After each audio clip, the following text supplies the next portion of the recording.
Si tu veux prendre soin de ta santé et vivre une vie plus heureuse, fais de tes relations une priorité.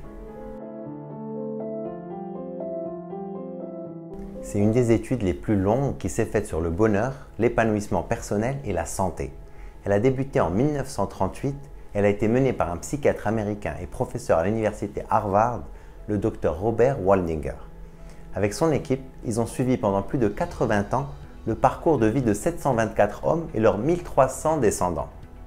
Les participants ont été recrutés lorsqu'ils étaient étudiants à l'université et de façon régulière, ils étaient soumis à des évaluations pour mesurer l'évolution de leur santé physique et mentale, l'évolution de la qualité de leurs relations et l'évolution de leur niveau de satisfaction dans différents domaines de leur vie.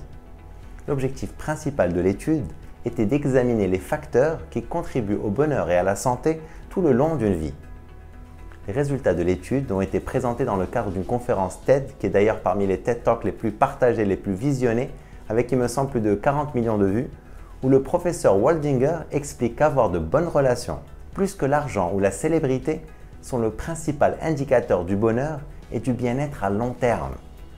L'étude a révélé que les personnes ayant des relations proches et solides avaient tendance à être en meilleure santé, plus heureuses et à vivre plus longtemps.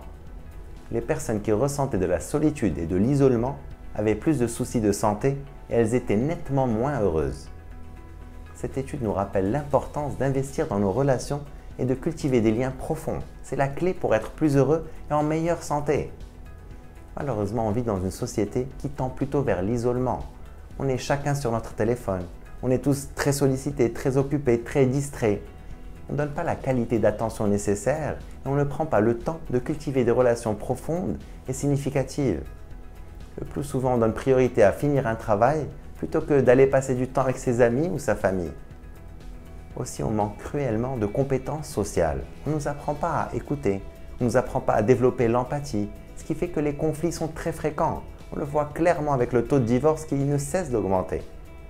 Et c'est extrêmement nuisible pour notre santé, que ce soit physique ou émotionnelle. C'est pas étonnant que la dépression et l'anxiété soient aussi répandues. Si tu veux prendre soin de ta santé et vivre une vie plus heureuse, fais de tes relations une priorité. Prends du temps toutes les semaines pour créer des moments de qualité avec ton conjoint, avec ta famille, avec tes amis, avec tes collègues. Laisse les écrans de côté et rends-toi pleinement disponible. Offre-leur une véritable attention. Je t'encourage à vivre une vie extraordinaire. Vive al-Hayat!